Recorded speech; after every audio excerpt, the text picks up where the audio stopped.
This one big, beautiful bill does add to the deficit. What, did you really think that any politician was going to cut the deficit? Really?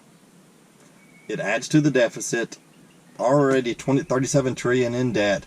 What's wrong with 40 trillion? What's wrong with 50 trillion, right? At some point, it's going to all collapse. It's just, oh. Good morning from Jonesboro, Arkansas. The 27th of May, 2025, 11:14 a.m. Today we're going to talk about the National EV Tax Registration Fee, which is part of the One Big Beautiful Bill package. We're going to talk about this nonsense. And I already recorded this once on my iPhone 13. I will never do that again. This just does not play well with a Windows computer, and I doubt I'll ever get a Mac computer. So use my crappy GoPro 5. That's the best I've got. That's what it's going to have to be. Anyway, first off, I have no use for either party. I heard Jim from Jim's EV Adventure say that same thing the other day. I've said that for years. I can't stand either party. One of them I like better than the other, but I have no use for either one of them. Neither party is looking out for you.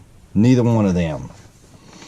And I voted for George Bush 43 in 2000, I guess it was, and regretted it. About 3 years later, I came to regret it, and I voted for third party for president for the next 3 presidential election cycles. 16 calendar years, think about that. You know, and people told me I was wasting my vote. No, I said if I vote for either one of these clowns, then I'm wasting my vote. No way I was going to vote for Barack Obama. No way in hell I was going to vote for the patriot, and he was a patriot, John McCain. No way was I going to vote for Mitt Romney. Really? Good Lord. And Lurch? I wasn't going to vote for Lurch. John Kerry, I think, is his other name. Anyway, that's just the way I feel. But this one big beautiful bill proposed by these morons, you know, some of it's good. Some of this is really good. Not this. Some of the one big beautiful bill I can really get behind. But the biggest problem is, it's the Republicans' turn to spend more than we take in, and it's the Democrats' turn to pretend they are outraged that they are not being more parsimonious with our money.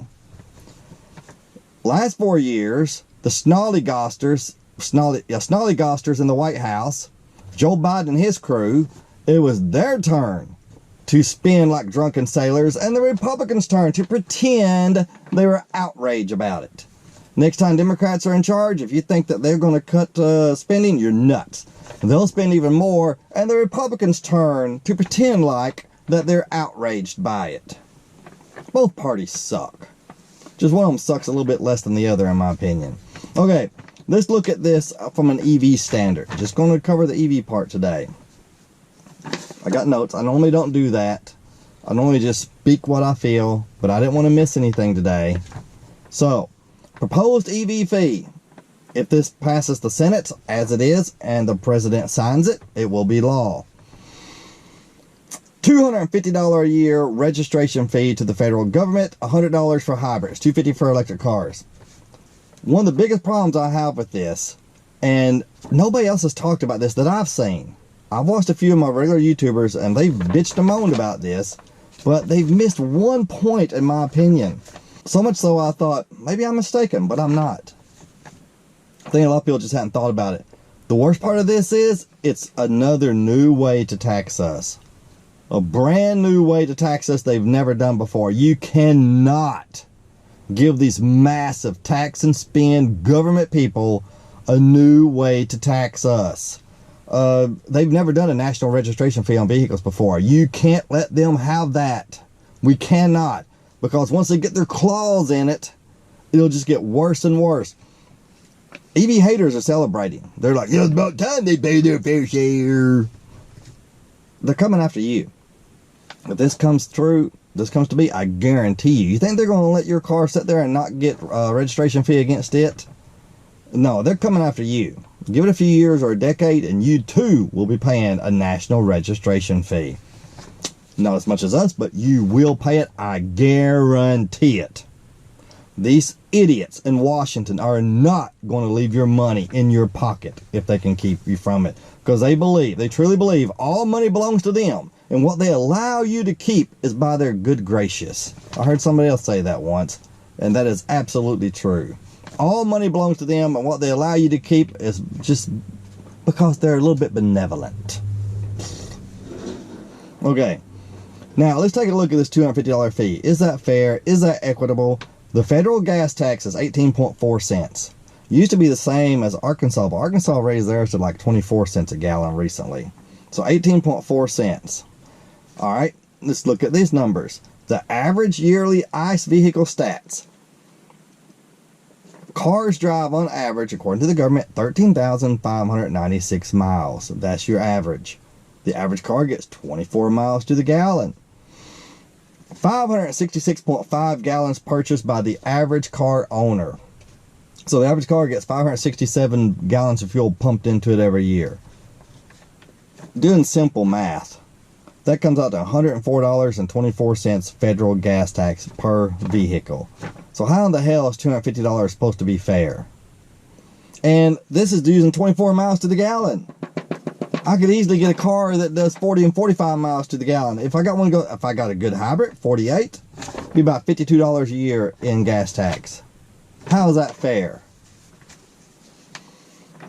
To spend $250 a year on the federal gas tax, one would need to purchase 1,359 gallons a year, which would push the average ICE car down the road 32,616 miles, 240% more than the average car will travel.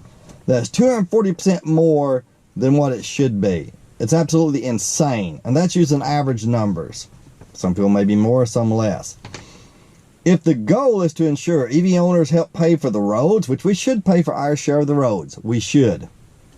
If the goal is to ensure EV owners help pay for the roads and to use a cliche, pay our fair share, the fee should be about $100 a year. Pay our fair share. That's something Democrats normally say.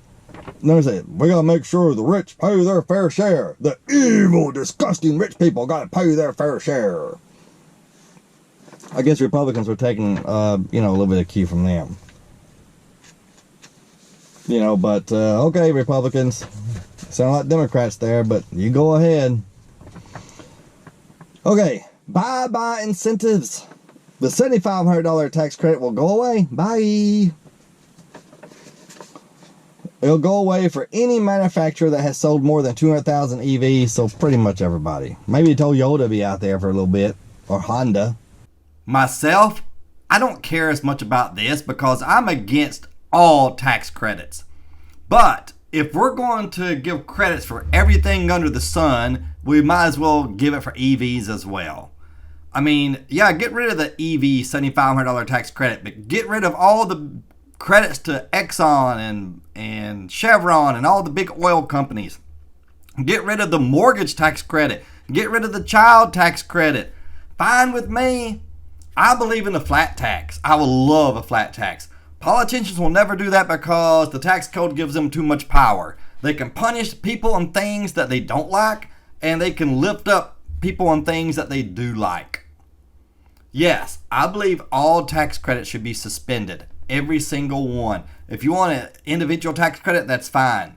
What I'm talking about, like child tax credit, is the bonuses you get every year.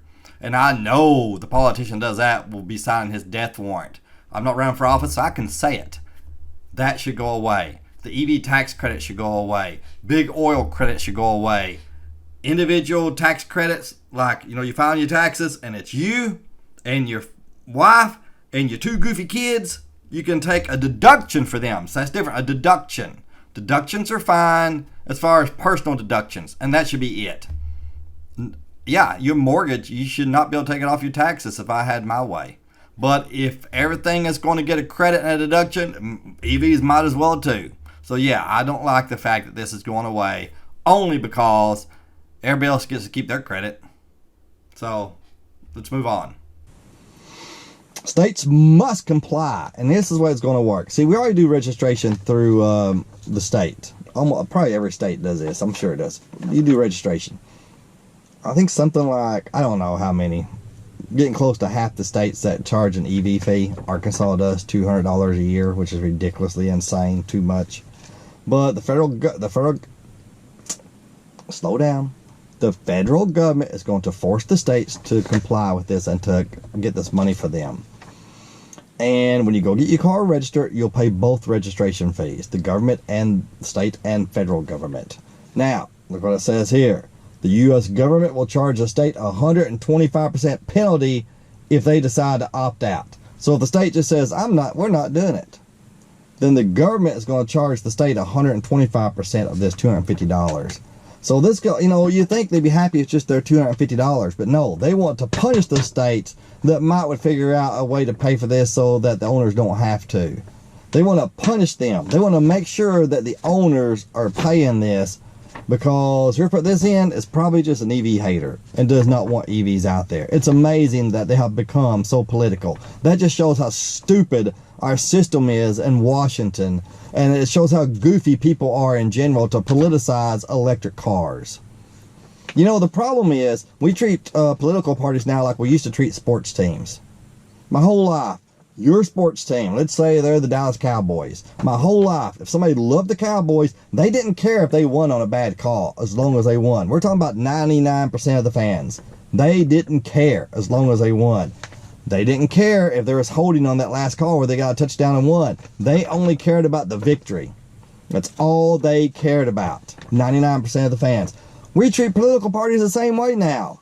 People don't care how they win, as long as they win. Then once they get in there, they don't seem to care what they do, a good portion of the people, because their political party is their sports team. Most ridiculous thing I've ever seen. Sports can't change your life. Sports can't raise your taxes. Dallas Cowboys can't raise your taxes, so it's okay to root for them no matter what. I don't care. Okay, but anyway, yeah, if these states opt out, they're going to be charged 125% of this stupid fee. So they're going to make sure that they get their money.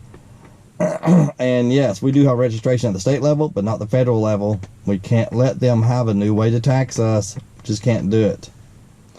Highway infrastructure funding. This is a disaster. There was a shortfall of about $20 billion last year, and it's been a shortfall of several billion for the last several years. The system is broken with or without these fees because the federal government is in charge of it. Private industry always does better than the federal government. Every single thing they do, except for some reason the military. So I guess if you have an organization that kills people and breaks things, maybe the government can handle that.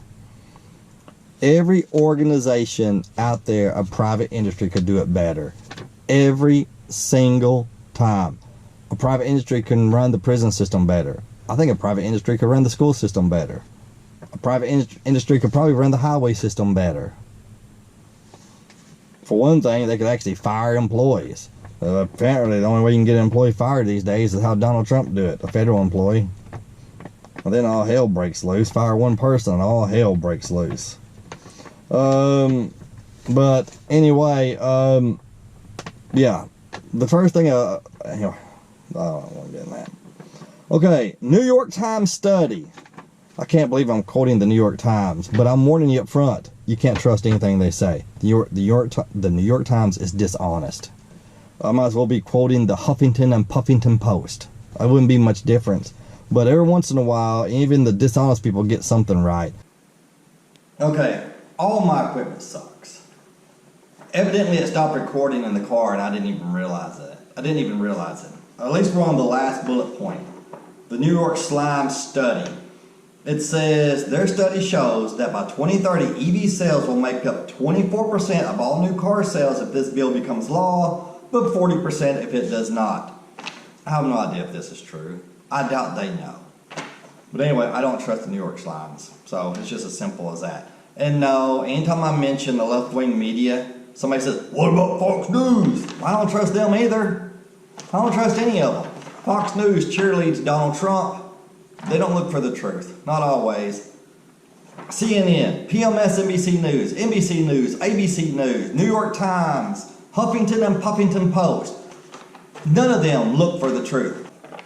Which party do you root for? I root for freedom. And here's the thing. It is impossible. I want a teeny tiny government. 1,100 page bill is not a teeny tiny government.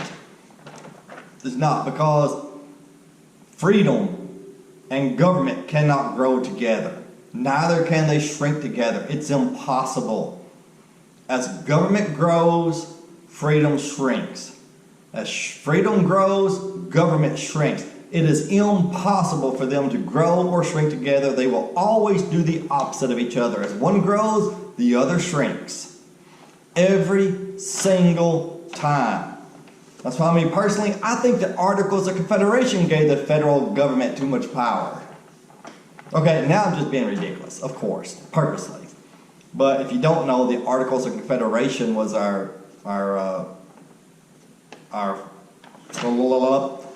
it's what governed us for the first few years after we were a nation until the Constitutional Convention.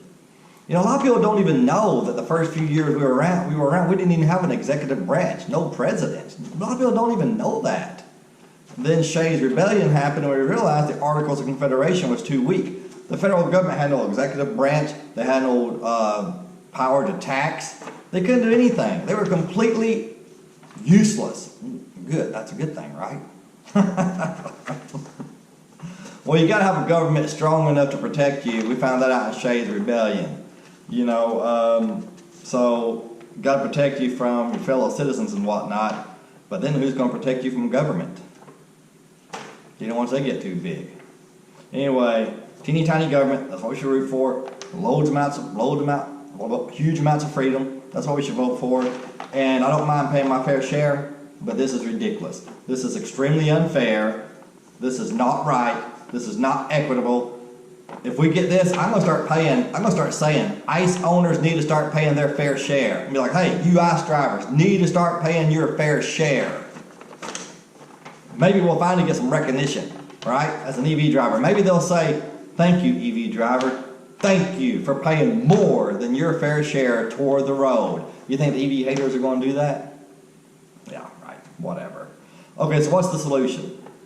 Well, there's some congressman somewhere that put forth, he wants cars taxed, EVs, when they're new, sold. He wants a tax levied on them at that time. There's another congressman who wants the tax to be $1,000 a year. He said it's to make us pay for the 10 years or so we didn't pay our fair share. So now the tax is $1,000 a year. That guy's just an EV hater. But the one that wants to do a one-time tax on new cars, I think Kentucky, maybe, that may not be right. But anyway, I don't like that.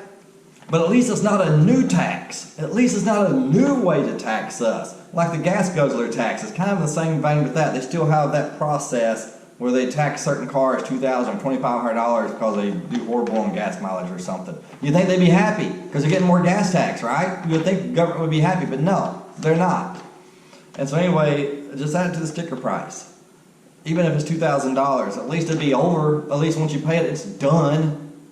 You know, $2,500, at least it's done. And hopefully maybe the manufacturer will give some kickback and help pay for it. I'm not saying I like that, but I like it way better than this. Way better than this. I'd rather pay $2,500 when I buy the car new and it be done for that car until it goes to the junkyard. EV haters are saying 5 years. The truth is probably 20 or 30. I'd rather do that than pay this stupid tax every single year, this unfair tax. And if they are going to do this, they need to charge us $100 a year if they want to be fair. But their goal is not fairness. They are lying to you when they say their goal is to make it fair and equitable. If they are telling you the truth, then they're stupid and they can't do basic math. That's the thing. Some politician probably just pulled the number out of his butt. When Arkansas came up with a $200 tax, I sent Jimmy Gazaway, my representative, state representative, a message. And I said, I bet one of your colleagues just pulled this $200 number out of his butt. He should have ran the numbers, he should have done some math, and he had found out it was way too high. And he's responded to me sometimes. I don't think he responded to me that time, if I remember right. Some politician pulled this number out of their butt, and they're not being honest with you. Of course, when have these snollygosters in Washington ever been honest? But anyway, word of the day, snollygoster. A shrewd and unprincipled person, especially a politician. If you don't think there are at least 500 snollygosters in Washington, raise your hand. That way I can see who's gullible out there. You and you. The rest of y'all, you agree with me, right? Okay. You have a good day. Thanks for watching. I hope this BS does not come to pass. If it does, I will still never go back to gas, and I will still save a crap load of money. I will still save a ton of money, but it's not about what I save. It's about what's fair and what's equitable. It is fair that we pay something, but not $250 a freaking year, a bunch of more. Anyway, throw that in the trash where it belongs. I will never go back to gas. Electric is so much better in almost every way. Not every way. There's still that traveling thing. That's going to be solved in the next few years. You know, anyway, y'all have a good day. Let me know what you think. Let me know if you think I'm a moron and a nut. That's fine. Let me know if you agree with me. Let me know if you agree with some and think I'm a little bit nutty on the rest. Alright. Talk to y'all later. Bye.